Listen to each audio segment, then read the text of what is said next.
저희들이 상상을 합니다. 생각을 하죠. 모든 사람들은. 그래서 모든 사람들은 생각을 하고 상상을 합니다.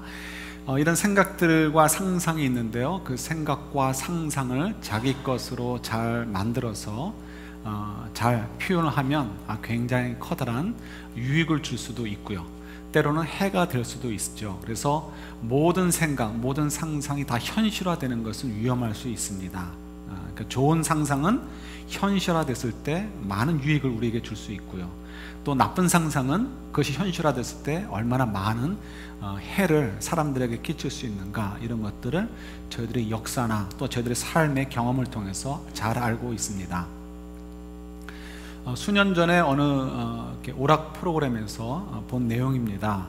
연예인들이 필리핀의 아주 가난한 빈민촌에 들어가서 아이들을 좀 돌봐주고 아이들과 함께 놀아주는 그런 프로그램이었던 것 같습니다. 그곳에 보니까 제가 깜짝 놀랐습니다. 저도 가난한 사람들을 많이 봤다라고 생각하고 경험이 있었다고 했는데요, 전혀 또 다른 세상이었습니다. 필리핀에 사는 사람들은 쓰레기 더미 속에서 삽니다. 그리고 먹고 사는 것도 쓰레기 더미에서 페트병 같은 거를 끄집어내가지고 골라가지고 흐르는 냇가에서, 더러운 시궁창 같은 냇가에서 닦아서 모아가지고 팝니다. 그걸 모아가지고 팔아서 얼마나 잘 먹고 살 수 있겠습니까? 기껏해야 한 끼 먹는데, 그 한 끼 먹는 것도 저와 여러분들이 먹는 거 아니죠. 우리는 그거 먹으면서 살찔까 걱정하지만 그분들은 그런, 저희들이 그냥 평범하게 먹는 그 햄버거 하나도 평생 한번 먹을까 말까 할 만큼 어려운 생활을 하고 있습니다.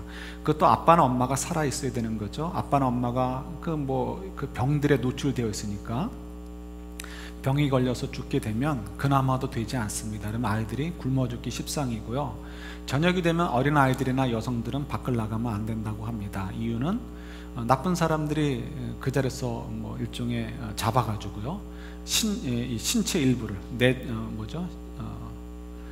장기를 적출한다고 했죠. 빼가지고 그 자리에 그냥 번져놓고 간다는 거죠. 그렇게 인간 같지 않은 사람들도 있고, 그런 사람들의 위협 속에서 사는 사람들이 그렇게 많구나 하는 것을 저희들이 느껴봅니다. 그 아이들에게, 또 그 집의 사람들에게 소망이 있다면, 꿈이 있다면, 생각이 있다면 하루쯤이라도 깨끗한 물에 샤워하고, 그리고 남들처럼 피크닉 한번 가보는 것, 아니면은 남들이 그냥 가기 싫다는 그 학교 하루라도 가봤으면, 책가방이라도 한번 가져봤으면, 이런 것들이 그들의 생각이고 꿈입니다. 그러나 온 가족이 덤벼도 한 아이를 그렇게 해줄 수 없는 것, 그것이 그들의 형편이죠. 그러니까 그들에게 있어서 자기들의 생각이 이루어지기 위해서는 한국의 연예인들이 와서 하루 놀아주고 그들이 어떤 온정을 베푸는 것, 그 외에는 사실 그 꿈이 현실화되는 것은 굉장히 어렵습니다. 이 꿈은 정말 좋은 꿈이지만 그 꿈이 현실화되는 건 이렇게 어렵죠. 그러나 어떤 사람들의 경우는 그 꿈이 굉장히 쉽게 이루어지는 것, 그러니까 생각이 금방 이루어지는 것들도 있습니다. 예를 들어서 한국의 어느 분들 같으면 아침에 비서하게 이렇게 얘기를 합니다. 나 오늘 점심은 일본 어느 집에 우동을 먹고 싶어. 그러면 그게 바로 온다고 하죠. 벌써 제가 30-40년 전에 그 얘기를 들었습니다. 그만큼 돈이 있는 분들에게는 자기 머리에 든 것 이꼴 현실이라고 해도 거의 진배가 없겠죠. 상당 부분이요.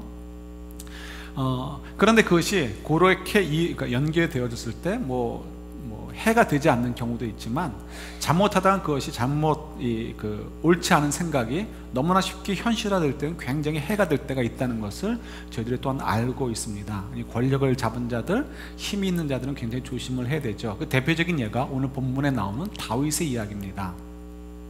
다윗이 이제 왕이 돼가지고요, 왕권이 안정이 되었습니다. 처음으로 유대 역사에서는 처음으로 왕권이 안정된 것이죠. 모든 것들이 다윗의 마음대로 될 수 있습니다. 이제는 주변의 나라들과도 더 이상 큰 전투를 벌이지 않아도 될 만큼 패권을 잡고 있었습니다. 그러니까 웬만한 전쟁은 이제 다윗이 굳이 출동하지 않습니다. 그냥 수하들만 시켜서 갔다 와라 해도 얼마든지 정벌이 되고 얼마든지 다 일들이 이루어집니다. 다윗이 이제 또 다른 전투가 벌어지고 있는 상황에서 오후에 집 옥상으로 올라갔습니다. 그때 왕궁이라고 해봐야 솔로몬처럼 사치를 부리지 않았기 때문에 아마 큰 저택쯤 되지 않았을까 싶습니다.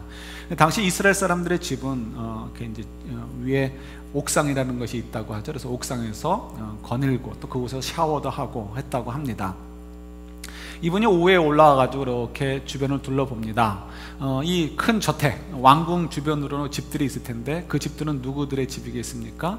다윗과 아주 가까운 사람들, 친인척 아니면은 고위 직에 있는 사람들, 오늘날로 얘기하면 장관, 국회의원 이런 사람들의 집들이 아마 주변에 있었을 것입니다. 다윗이 한 집 한 집 쳐다보면서 이 집은 어떻게 지내고 있을까, 또 다른 집을 보면서 저 집은 지난번에 어떤 일 때문에 굉장히 고생을 했는데, 또 저 집은 보면서 지난번 내가 어렸을 때 저 사람이 너무 참 도와줬지, 이런 생각 저런 생각하면서 한 집 한 집 아마 둘러봤을 것 같아요.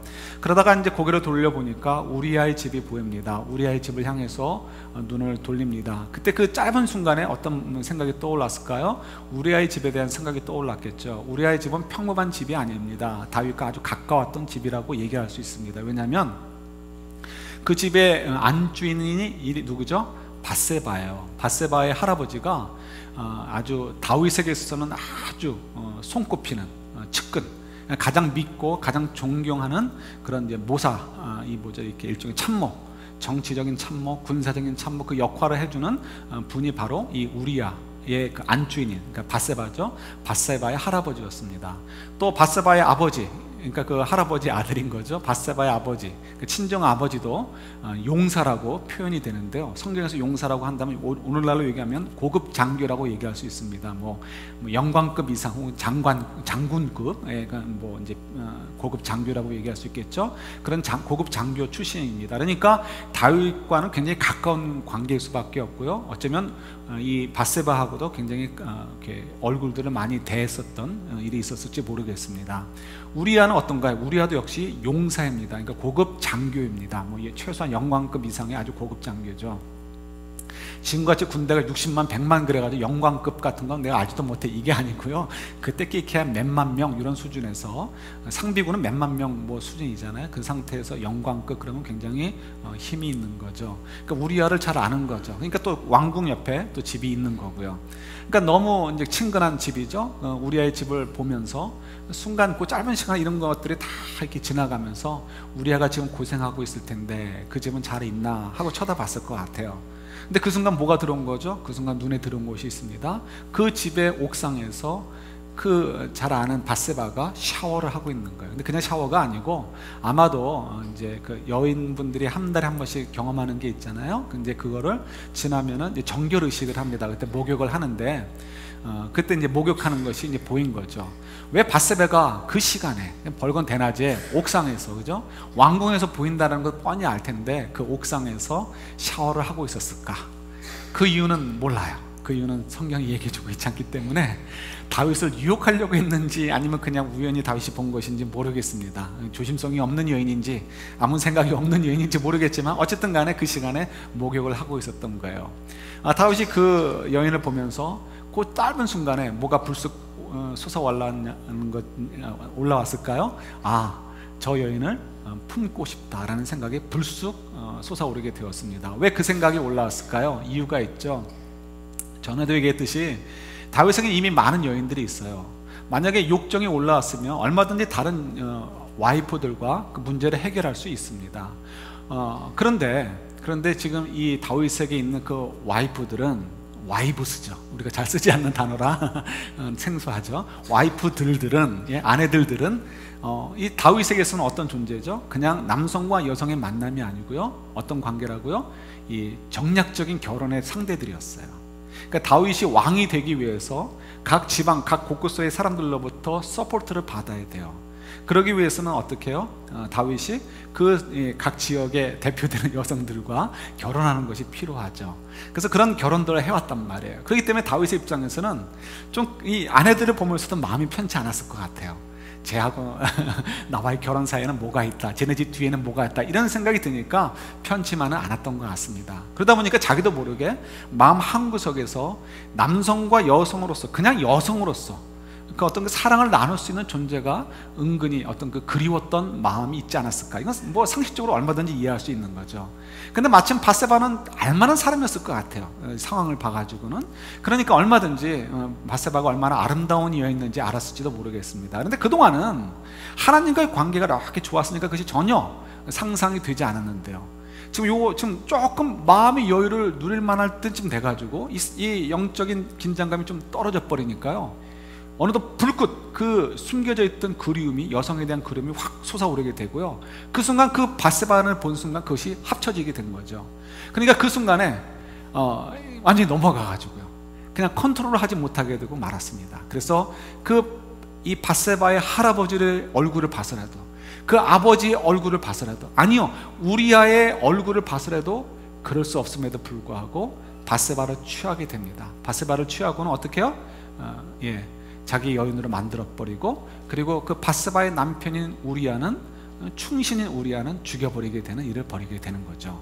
그 일이 있고 나서 바로 오늘 본문이 연결되는 것입니다. 하나님이 진노하셨습니다. 그래서 나단 선지자를 보냅니다.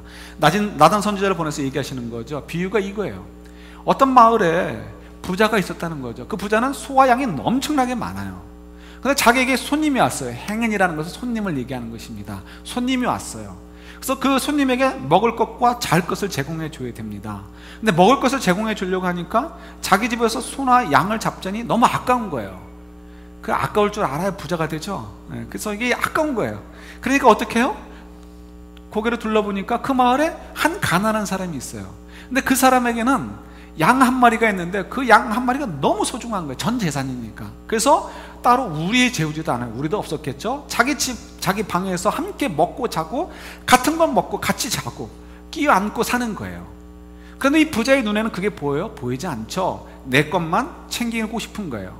옛날에는 법이 없습니다. 요즘도 이 돈이 권력이죠. 돈으로 그냥 다 되는 세상이지만 옛날엔 더 말할 것도 없어요. 그 조그만 마을에서 부자는 결국 지주고요. 지주는 뭐예요? 그 지역의 법이에요. 그러니까 가서 네 양 갖고 와 하고 채우면은 누가 와서 그거를 막아줄 사람도 없고 하소연할 데도 없습니다. 뭐 이렇게 경찰이 있어도 얼마든지 돈으로 다 해결되는 시대니까. 지금도 마찬가지지만 그러니까 어떻게 해요? 이 가난한 사람이 그냥 뺏겨버린 거예요. 얼마나 속상하겠어요. 얼마나 낙심하겠어요. 그 얘기를 지금 나단이 다윗에게 얘기를 합니다. 다윗이 그 얘기를 듣고서 그냥 너무너무 화를 내는 거죠. 너무너무 그냥 화를 내면서, 그런 사람이 도대체 어딨느냐, 내가 왕인데 그 사람 절대 용서해 주지 않겠다, 내가 법으로 치리하겠다, 이렇게 얘기를 합니다. 그리고 자기가 가져간 양의 4배를 갚아줘야 된다. 이 4배를 갚아줘야 된다는 것은 율법에 나와 있는 거죠. 남의 물건을 훔치면 4배로 갚아줘라. 그러니까 그 4배로 갚아주라라고 이제 하겠다, 이렇게 얘기를 합니다. 그게 지금 누구 얘기라는 걸 모르는 거예요? 바로 자기 얘기인데 모르는 거예요. 나단이 얘기합니다. 바로 당신이에요, 당신. 바로 당신이 지금 그렇습니다. 다윗이 깜짝 놀랐어요. 그리고 그때 가서 회개를 하게 되죠. 중요한 건 뭐예요? 다윗이 몰랐다는 거예요. 왜 몰랐을까요? 영적인 분별력이 없어진 거예요.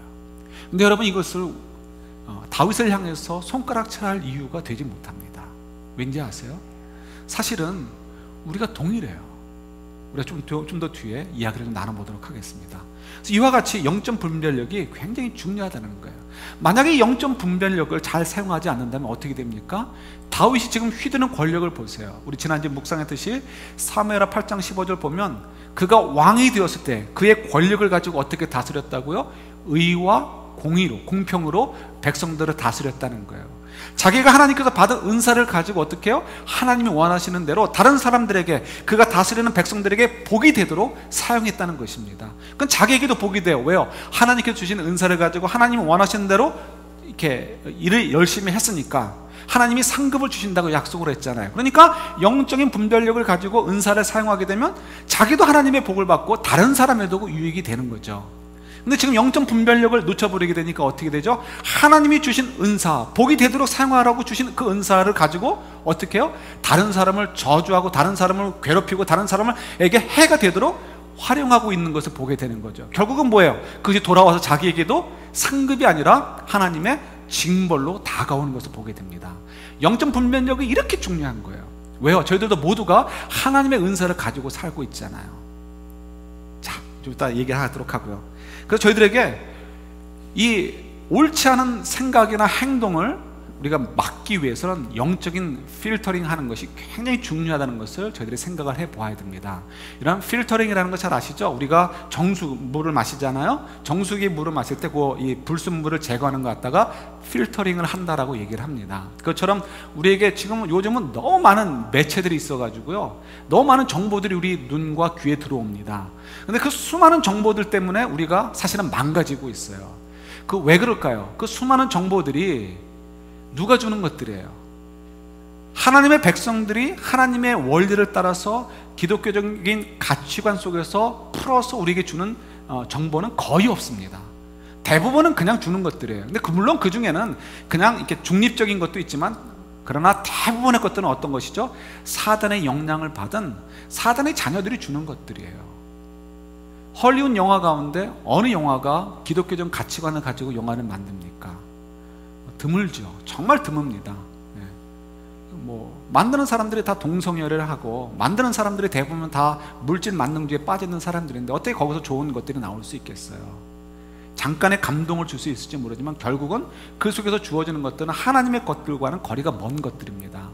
우리가 주고받는 것들, 심지어는 학교에서 배우는 것들조차도요, 과학이나 수학 이런 것, 1 더하기 1은 2다 이런 것들은 중립적인 거죠. 그럼 우리에게 해가 되지 않습니다. 그러나 그것을 가르치는 선생님의 말이나 그 밖에 모든 것들, 정치나 도덕이나 역사, 그 모든 것들은 뭐예요? 해석이 들어가는데 그 해석은 사단의 방식을 따라 생각하는 사람들의 해석이 들어가는 거예요. 그러니까 우리가 알고 있는 것을, 내가 지금 내 속에 있어서 이 정보들에 의해서 나는 지금 똑똑하고 똑똑하게 판단한다, 내 인생의 가치관은 옳다라고 생각하는데 여러분, 대체 롱입니다. 토르리 롱이에요. 우리가 하나님의 것으로 바꾸지 않는 한 그건 전부 다 우리를 망하게 하는 것이지 우리를 조금 더 유익하게 하는 것은 하나도 없습니다. 그것이 우리가 알고 있는 우리가 이게 신앙의 원리잖아요. 그래서 우리가 필터링을 잘 해야 돼요. 그래서 우리 속에 있는 생각이 절대로 옳지 않습니다. 여러분들이 경험한 것들, 제가 경험한 것들, 우리가 알고 있는 것들 절대로 옳지 않습니다. 이렇게 하는 것이 당신에게도 옳아, 이렇게 우리가 얘기하면 안 되는 거예요. 왜요? 우리가 영적 필터링을 통해서 그것을 정죄하지 않은 것으로는 우리가 얘기해서는 안 된다는 것입니다. 우리 스스로도 판단하면 안 되고 우리 스스로도 생각하면 안 된다는 거예요. 그래서 우리가 영적 필터링이 필요한데요, 영적 필터링 어렵지 않습니다. 그냥 간단하게 얘기하면 딱 좁히면 돼요. 율법을 좁히면 돼요. 뭐예요? 하나님을 사랑하는 것, 이웃을 사랑하는 거예요. 하나님을 사랑하는 것이 어떻게 영적 필터링이 될까요? 당연히 되죠. 오늘 말씀 한번 보실래요? 오늘 말씀 보시면 7절 보세요. 나단이 이제 다윗에게 얘기하죠. 내가 얘기했던 그 나쁜 사람이, 그 마을의 부자는 바로 당신입니다, 이렇게 얘기를 하는데 8절 보시면 그 중간 이후에 이런 말씀이 있어요. 만일 그것이 부족하였을 것 같으면 내가 내게 이것저것을 더 주었으리라. 이건 하나님께서 나단을 통해서 다윗에게 하시는 말씀이에요. 이게 뭐냐면, 지금 다윗, 네가 혹시라도 네가 이미 가지고 있는 와이프들로 만족이 안 되는 부분이 있다면 왜 나한테 구하지 않았냐는 거예요. 왜 하나님은 자기에게 구하지 않았냐는 거예요. 하나님 방법으로 그 문제를 해결할 수 있었을 텐데 왜 그 문제를 그 하나님의 방법대로 해결하지 않으려고 하고 네 마음대로 했느냐라고 지금 하나님이 질타하시는 거죠. 이 얘기는 뭐예요? 하나님을 신뢰하지 않는다는 거예요. 또 보세요. 9절 보시면 어찌하여 내가 여호와의 말씀을 업신여기고, 그러니까 하나님 말씀을 우습게 여기는 거예요. 설마 하나님 말씀대로 되겠는가? 남의 여인을 탐하지 마는 거 10계명에 들어가죠. 살인하지 말라 10계명에 들어가죠. 하나님을 경외하라 10계명에 들어가죠. 이 세 가지를 지금 다 어기고 있는 거예요. 그러면서도 어기는 이유가 뭐예요? 설마 하나님께서 그것 때문에 나를 치실까? 나와의 그런 과거가 있는데, 나와의 그런 끈끈했던 시간들이 있었는데 설마 하나님 말씀대로 나를 이렇게 치실까? 이렇게 생각하는 거예요. 그러니까 어떻게 하나님의 말씀을 업신여기게 되는 거죠. 10절 보세요. 이런 것들은 뭐라고요? 내가 나를 업신여긴다는 거예요. 업신여긴다는 거. 그러니까 하나님을 사랑한다는 것과 정반대의 일을 지금 다윗이 하는 거죠. 그러니까 영적인 필터링이 안 되는 거죠. 그러니까 영적인 필터링 첫 번째 원리는 뭐냐면 하나님을 사랑하는 거예요. 하나님을 신뢰하는 거예요.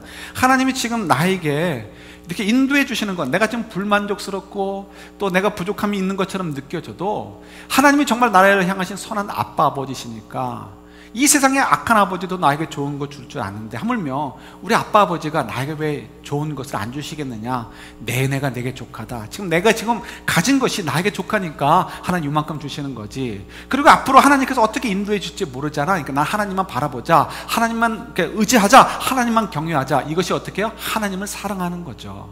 기도할 때만 하나님 사랑합니다, 이게 아니고요, 실제로 하나님을 경외해서 하나님 말씀대로 하나님을 신뢰하고 하나님 약속을 붙잡고 사는 것, 이것이 하나님을 사랑하는 거예요. 그러니까 하나님 말씀이 하나님을 경외하는 것이 기준이 되는 거예요. 그죠? 내가 저 밧세바가 마음에 들어요. 그런데 마음에 뭐가 걸려요? 간음하면 안 돼. 또 우리아가 걸려요. 살인하면 안 돼. 더더욱이 지금 내가 그것을 사용하려고 할 때는 뭘 가지고 사용하려고 하는 거예요? 자기가 가진 권세, 그 힘, 하나님 주신 은사, 왕이라는 권세를 가지고 그 일을 취하려고 하는 거 아니에요. 이건 뭐예요? 지금 하나님을 내가 업신여기는 거예요. 그 은사를 맡기시고 선한 일을 이루라고 하신 하나님의 뜻을 저버리는 거예요. 그러니까 다 걸려요. 그러니까 어떻게 해요? 나는 하나님을 사랑하는 존재니까 이런 생각 가지면 안 되고 이런 행동은 더더욱 안 되는 거지 하면서 어떻게 해요? 필터링을 해야 되는 거예요. 아무리 그것이 내 생각에는 내가 누릴 만한 그러니까 이 권리처럼 느껴지고, 아무리 그것이 나에게 재미있고 유익한 것처럼 느껴진다 할지라도 하나님을 사랑하는 것에 걸린다면 어떻게 해요? 과감히 그것을 필터링 해야 된다는 거예요. 두 번째요, 이웃사랑이에요. 형제를 사랑하는 거예요. 형제사랑, 이웃사랑 뭐가 있어요? 다른 거 아니에요. 상대방을 존중하는 거예요. 상대방이 누려야 될 행복과 상대방이 누려야 될 권리, 상대방이 가져야 될 어떤 그 포지션에 대해서 내가 빼앗지 않고 그를 존중해 주는 것, 그의 행복의 권리를 내가 보장해 주는 것, 거기는 당연히 내가 sacrifice 되는 것이 있죠. 내가 희생해야 될 부분이 있는 거예요. 만약에 다윗이 정말 우리아를 사랑했다면 그의 아내가 아무리 아름다워도 그의 아내를 여인으로 볼 수 있을까요? 정말 그 우리아를 사랑했다면, 우리아를 정말 친구처럼 생각하고 하나님 아버지 안에서 성도로서 같은 형제라고 생각했다면 그의 아내를 탐할 수 있었을까요? 아, 아름다운 여인이야, 그의 아내는 아름다운 여인이야, 이렇게 얘기할 수 있을지 모르지만 그를 탐하고 결국 그를 자기의 성적인 욕구의 대상으로 삼아서 취하고, 그리고 그 우리아를, 그 남편을 죽일 수 있는 일이 가능하겠냐는 거예요. 절대로 그럴 수 없습니다. 절대로 그럴 수 없어요. 그 남편을 사랑하고 그 아내를 사랑한다면 절대로 그럴 수 없습니다. 그러니까 지금 이 다윗은 자기 생각과 행동을 할 때 필터링을 또 한 번 했어야 되는데, 그건 뭐냐면 이웃사랑이었다는 거예요. 만약 그가 그 이웃사랑으로 필터링을 했다면 절대로 그럴 수 없다라는 거죠. 그래서 우리에게도 이런 영적인 필터링을 하는 것이 필요합니다. 만약에 영적인 필터링을 잘 하지 못한다면 우리도 모르게 어느덧 세상에 주어지는 나쁜 생각들이 내 마음속에 자리를 잡게 될 것이고요, 그것을 가지고 우리가 행동을 하고 그것을 가지고 생각하고 그것을 가지고 말을 하는 그런 어리석음을 우리가 취할 수 있기 때문에 그렇습니다. 그렇게 되면 어떻게 해요? 우리가 가지고 있는 하나님 주신 그 은사들, 내가 열심히 공부해서 받는 학위들, 내가 열심히 일해서 얻게 된 물질들, 내가 열심히 운동해서 갖게 된 건강들, 내가 열심히 활동을 해서 갖게 된 명예들, 이런 모든 것들을 통해서 어떻게 해요? 선한 열매들을 맺기보다는 다윗처럼 악한 열매들을 맺고 나쁜 결과들을 낳게 되는 그런 일들이 놓여지게 될 것이기 때문에 그렇습니다. 그래서 우리가 영적 필터는 이렇게 중요해요. 저희들도 실제적으로 우리의 삶 속에서 이 영적인 필터링을 잘 활용하시게 됩니다. 왜요? 우리의 삶은 실제이기 때문에 그렇습니다. 하나님 주신 그 은사들을 잘 활용하면, 영적 필터링을 잘해서요, 그러면 우리가 하늘나라에서도 상급을 받고 이 땅에서도 하나님의 복을 받고요, 더더욱이 그런 우리의 은사를 활용함을 통해서 수많은 사람들에게 어떻게 해요? 하나님의 복을 나눠주게 되는 거죠. 그런데 만약에 우리 영적 필터링을 잘 못해서 하나님이 주신 은사, 내가 가진 건강, 시간, 물질, 이런 것들을 가지고 나만 엔조이하게 되면 어떻게 돼요?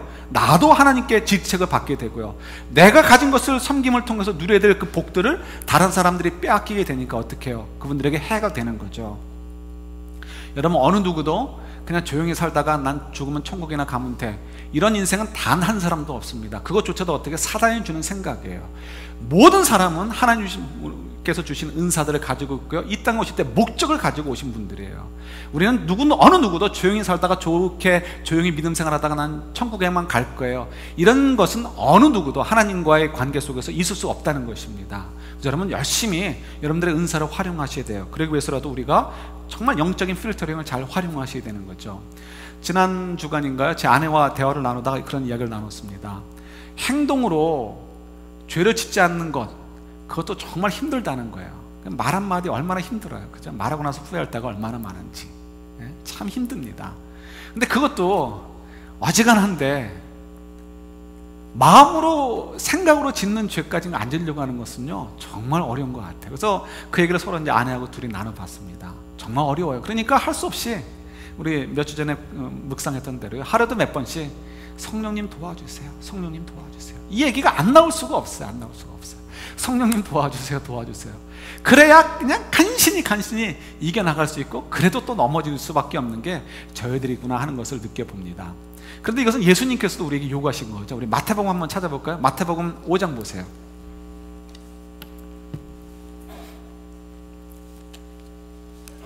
마태복음 5장 21절부터 30절인데 다 보지 않고요, 몇 절만 볼게요.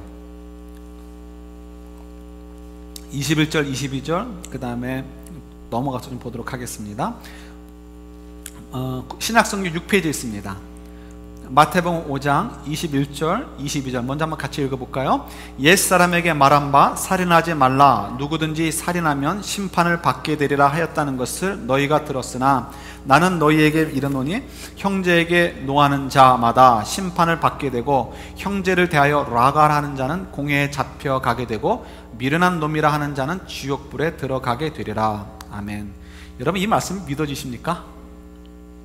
이렇게 하고도 십자가 앞에서 주님 용서해 주시면, 용서해 주세요라면 용서해 주니까 상관없어, 이렇게 생각들 안 하셔요? 예, 그건 가짜 믿음이라는 거예요. 가짜 믿음. 우리가 정말 십자가의 은혜를 안다면 이 말씀이 두려운 거예요. 그래서 함부로 내가 할 땐 분명히 쟤는 락하고 쟤는 미련한 놈인데 내가 그렇다고 뭐 내가 틀린 말 했나? 그런 얘기하는 거 아니라는 거 아시죠? 일체 그런 말 하지 말라는 거예요. 예? 그러면 지옥불에 들어간다는 거죠. 근데 이게 참 어려워요. 그죠? 우리가 그러니까 안 믿어버리는 거예요. 그냥 그런 일이란 있을 수 없어. 예. 아니에요.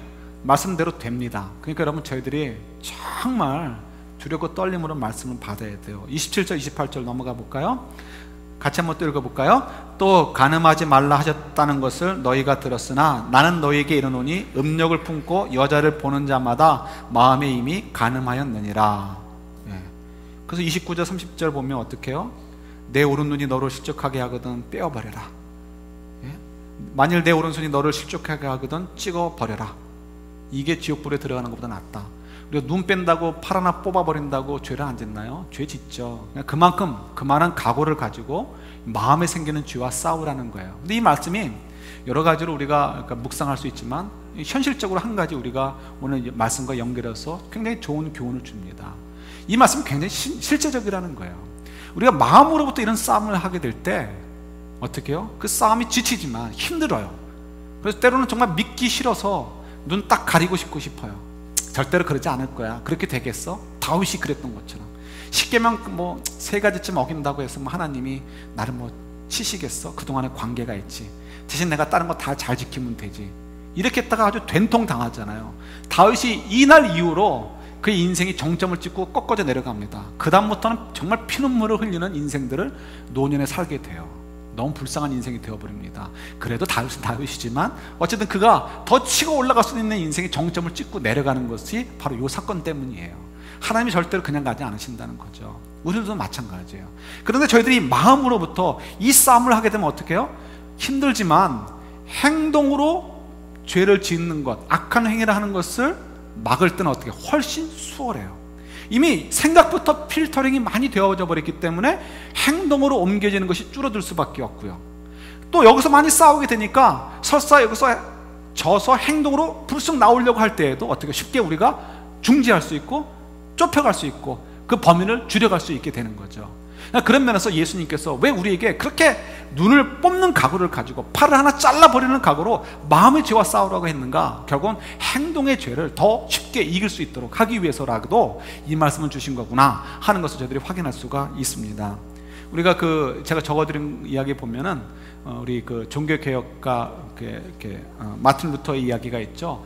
너무 잘 아시는 내용이죠. 머리 위에 나르는 새는 막을 수가 없어요.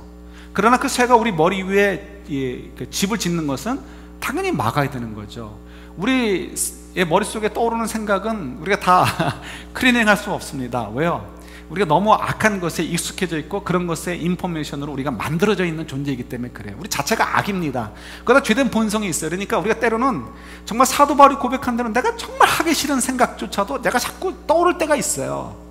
그러나 그 생각이 우리 마음속에 어떻게 해요? 자리 잡게는 하면 안 된다는 거예요. 누가 미울 수 있어요. 오해가 될 수도 있고, 자기가 뭐 오해든지 저건 뭐 상대방이 누가 정말 나를 기분 나쁘게 해가지고 미워하는 마음이 생길 수 있어요. 불쑥 떠오를 수 있습니다. 그런데 어떡하라고요? 그거를 필터링 하라는 거예요.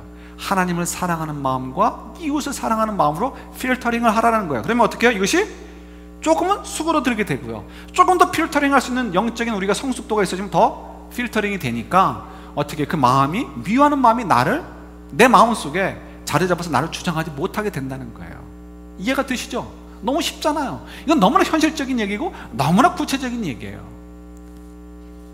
우리 은사를 가지고 좀 얘기를 해볼게요. 이렇게 뭐 이제 가정에 대한 얘기를 당분간 좀 강조한다고 했으니까 좀 얘기를 좀 하겠습니다. 저희들이 이 마음에 오는 어떤 그 불만족, 이런 것들이 있을 수 있습니다. 지난 주일날 우리 세미나를 가졌잖아요. 우리 노아 형제님이 통증에 대한 이렇게 세미나를 했습니다. 그때 하신 얘기가 우리가 통증이 오는 이유가 있다는 거죠. 근데 통증을 감지하는 것이 두 센스를 얘기하더라고요. 오감이라고 얘기하는 프라이머리 센스, 오감, 이렇게 아시죠? 오감. 그 다음에 이제 이렇게 이 정서적으로 통증을 느끼는 이제 이모셔널 센스가 있다는 거예요. 근데 오감의 얘기는 하지 않고요, 이제 이모셔널 센스를 가지고 얘기하겠습니다. 우리가 그 통증이 있다는 것은 몸에 문제가 있다는 거죠. 그래서 통증이 있는 것은 사실은 좋다는 것입니다. 좀 괴롭지만 그래야 몸에 병이 있다는 걸 알고 고칠 수가 있는 거죠. 문둥병이 무서운 것은 통증이 없기 때문이라고 하더라고요. 그래서 손가락이 떨어져 나가고 귀가 떨어져 나가고 코가 떨어져 나가도 모른다는 거예요. 아프면 어떻게든지 치료가 되는데, 경계가 되고 조심하는데 그걸 모르는 거죠. 그러니까 문둥병이 무서운 병이라고 하죠. 통증이 그런 면에서 우리에게 좋은 거고요, 우리에게 얼러팅 기능을, 알람 기능을 해준다는 면에서 참 좋은 것입니다. 그러니까 우리가 마음에 어떤 불만이 생긴다든가 마음이 아프다, 이건 여러분 피하려고 하지 마십시오. 그거를 엔듀하시라는 거예요. 대신 그걸 가지고 어떻게 문제를 해결하는 방법을 잘 찾아가셔야 되는 거죠. 문제가 생겼네? 이 문제를 어떻게 해결하면 될까? 어떻게 해요? 필터링을 통해서, 하나님을 사랑함과 이웃 사랑함을 통해서, 필터링을 통해서 문제를 해결해 가면 된단 말이에요. 이제 예를 들어 볼게요. 저도 잘 이해를 못 하겠는데 우리 한류 바람이 참 많이 불죠. 그래서 이게 신문이라는 걸 보면 특히 일본 분들이 이렇게 한국 배우들이나 이런 가수들을 참 좋아합니다. 그래서 뭐 그냥 일본 아주머니들께서, 뭐 수상의 와이프까지도 갯돈을 모아가지고는 타가지고는 어디로 가요? 한국으로 와가지고 그 좋아하는 한류의 그 배우들이 이렇게 드라마 찍는 거 한번 보고 가는 거, 이것이 그분들의 큰 낙이고 이렇게 기쁨이라고 하죠. 그래서 아줌마들이 와가지고 그 한국 분들 보면서 이게 배우들이나 가수들 보면서 오빠 하고 그런단 말이에요. 생각을 해봤어요. 저분들이 남편들이 있다고 치고요, 남편들과의 사랑의 관계가 아주 좋다면 다른 남자한테 와가지고 오빠 할까? 아주머님들 어떻게 생각하십니까? 남자분들도 마찬가지예요. 소녀시대 이런 가수들 보면서 그 10대들 있잖아요. 근데 10대들 보면서 뭐 섹시하다 이런 얘기하고 참 모르겠어요. 그리고는 그 여배우들 보면서 뭐라고 그래야 되나요? 뭐 누나 그러나요? 아니면 언니 그러나요? 자주 뭐 그러면서 한다고 치자 이거예요. 자기 아내를 정말 그렇게 전심으로 사랑하면서 하나님께서 창조하신 원리대로 가정 속에서 그렇게 부부간에 하나님이 기뻐하신 뜻대로 사랑하는 상태에서 다른 여배우나 여가수들을 보면서 뭐 언니, 뭐 아니면 남자 배우들 보면서 오빠 이렇게 할 수 있을까요? 제 상식으로는 안 될 것 같아요. 돼요? 가르쳐 주셔요. 그 배우가 정말 배우 역할을 참 잘해, 연기를 참 잘해, 그 배우가 정말 그 가수가 노래 정말 잘해, 이렇게 얘기할 수 있을지 모르지만 너무 섹시하고 너무 좋아, 너무 멋있어, 한번 품에 안겨봤으면 좋겠어, 이런 얘기 할 수 없죠. 근데 그런 얘기를 TV에 나와서 자연스럽게 얘기를 합니다. 왜요? 이게 너무 만성이 돼버렸어요. 뭐가 만성이 된 거예요? 부부간에 불만족이 있다는 건데 그 불만족을 부부끼리 해소할 필요가 없다는 거예요. 그냥 이혼을 하지 말고 애들도 있고 이혼해봐야 경제적으로 힘드니까 그냥 같이 사는데, 대신 그 불만족스러운 것을 어떻게 해요? 다른 사람들, 애인들이나 다른 사람들을 통해서 해결하자 이거예요. 대신 어떻게 해요? 그 일에 대해서는 서로 터치하지 말자는 거죠. 이것이 너무나 만연화돼 버렸잖아요. 그래가지고 뭐 애인 있는 거 너무 당연하고요. 그게 또 뭐 기분 나쁘면 이혼하고. 그러니까 이혼율이 지금 너무 높고, 한국이나 미국이나 뭐 서로 1등 하려고 뭐 난리를 치는 거죠. 여러분, 이런 것들을 뭐 남의 얘기로 생각하지 마세요. 내가 간음하지 않았으니까, 내가 살인하지 않았으니까. 마음으로도 간음이라고 하시잖아요, 주님께서. 그럼 어떻게 부부간에 문제가 있을 때 어떻게 해결해야 돼요? 여러분, 이것도 은사입니다. 부부간의 만남을 허락하신 것도, 그래서 부부 관계가 생겼다는 것도 일종의 은사에 하나님 주신 축복이고 은사예요.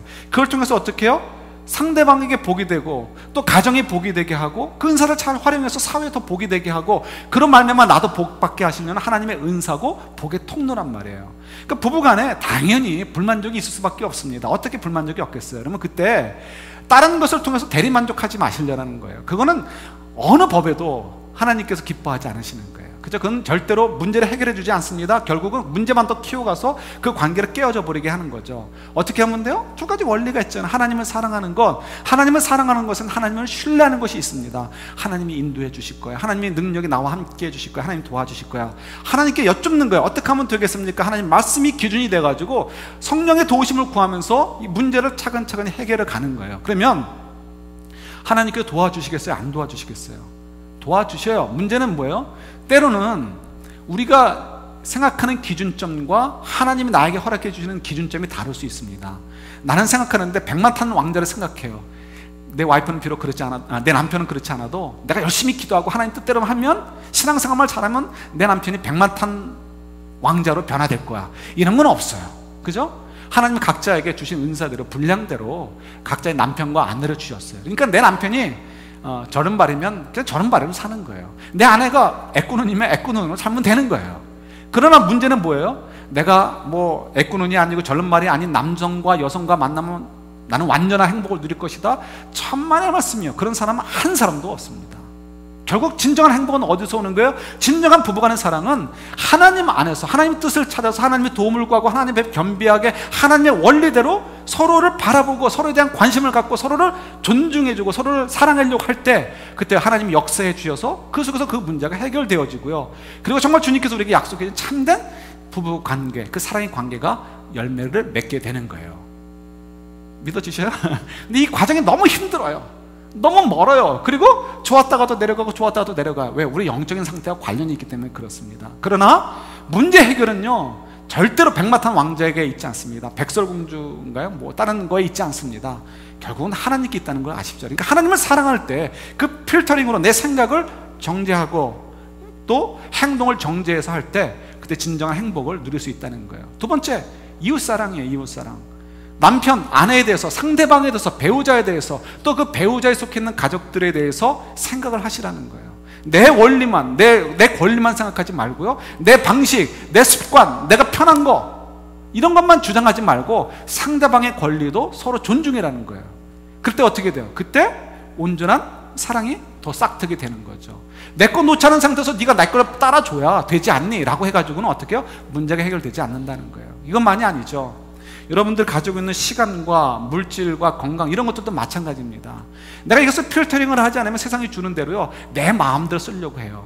그러다 보면 여러분들, 내 마음대로 썼으니까 어때? 라고 할지 모르지만 주님의 마음은 다를 수 있습니다. 예를 들어서 어쩌면 여러분들이 가진 것 가운데 그 시간이든 물질이든 일부가 어쩌면 필리핀에, 아까 말씀드렸던 필리핀의 그 어린아이나 아니 그 못 사는 가족들에게 나눠줘야 되는 것들이 있을 수 있어요. 예, 왜 하나님께서 우리만 먹고 살라라고 우리에게 주셨겠습니까? 절대 그렇지 않습니다. 내가 갖고 싶은 거 좀 양보하고 세크리파이스 해야 되는 거죠. 내가 하고 싶은 시간, 그걸 좀 세크리파이스 해야 되는 거죠. 그걸 통해서 어떻게 해요? 하나님이 그 은사들을 잘 활용해서 열매 맺기를 원하는 것을 위해서 우리가 어떻게 투자해야 되는 거예요. 그래야 어떻게 해요? 그분들도 복을 받고 나도 하나님께 복을 더 받게 되는 거죠. 근데 내가 그것을 하지 않으면 나도 하나님께 책망을 받게 되고요, 그들도 누려야 되는 하나님의 복을 누리지 못하게 되잖아요. 그럼 그들에겐 저주나 마찬가지인 거죠. 그러니까 저희들이 우리 일상에 살면서 우리가 가진 그 은사들, 하나님 주신 권리들을 잘 영적인 필터링을 통해서 판단을 해서 우리가 행동을 하시고 생각을 하셔야 돼요. 그럴 때 어떻게 해요? 우리가 하나님이 기뻐하시는 열매들을 맺는 그런 인생을 살기 때문에 그렇습니다. 바라긴 여러분, 우리 한 주 한 주의 삶 속에서도, 하루하루의 삶 속에서도 이런 영적인 필터링을 좀 작용을 하셔가지고요, 아무 생각은 여러분들 마음속에 차지하지 않도록 하게 하시고, 또 그 생각이 아무 행동이나 하도록 여러분 허용하지 마시고요, 영적인 필터링 속에서 하나님 정말 기뻐하시는 방법들을 생각하시고 기뻐하는 열매를 맺는 행동들을 낳고 하나님 축복을 누리게 되는 저와 여러분들이 될 수 있기를 우리 주님의 이름으로 축원합니다. 기도하겠습니다.